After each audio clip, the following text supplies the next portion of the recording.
Welcome to PNC Adventures and Events, and welcome to Pearl of the Pacific, Rabaul town. It's not too often that such a magnificent event doesn't really occur, with the world's largest cruise ship, the Pacific Encounter, with 3,000 tourists who flocked into Rabaul town. As you can see, they're walking around.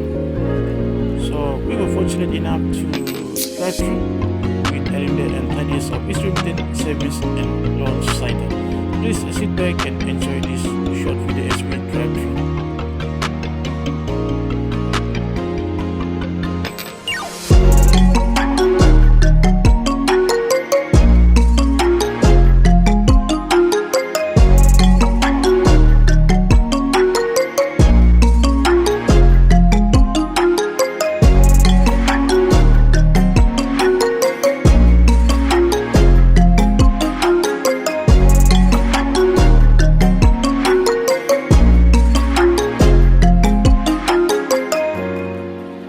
So PNC Adventures and Events was privileged to meet these tourists, and most of them went over to Rabaul Hot Springs, the tunnels, the Kokopo Museum, and the Bitabaga War Cemetery. But a significant number of them were in town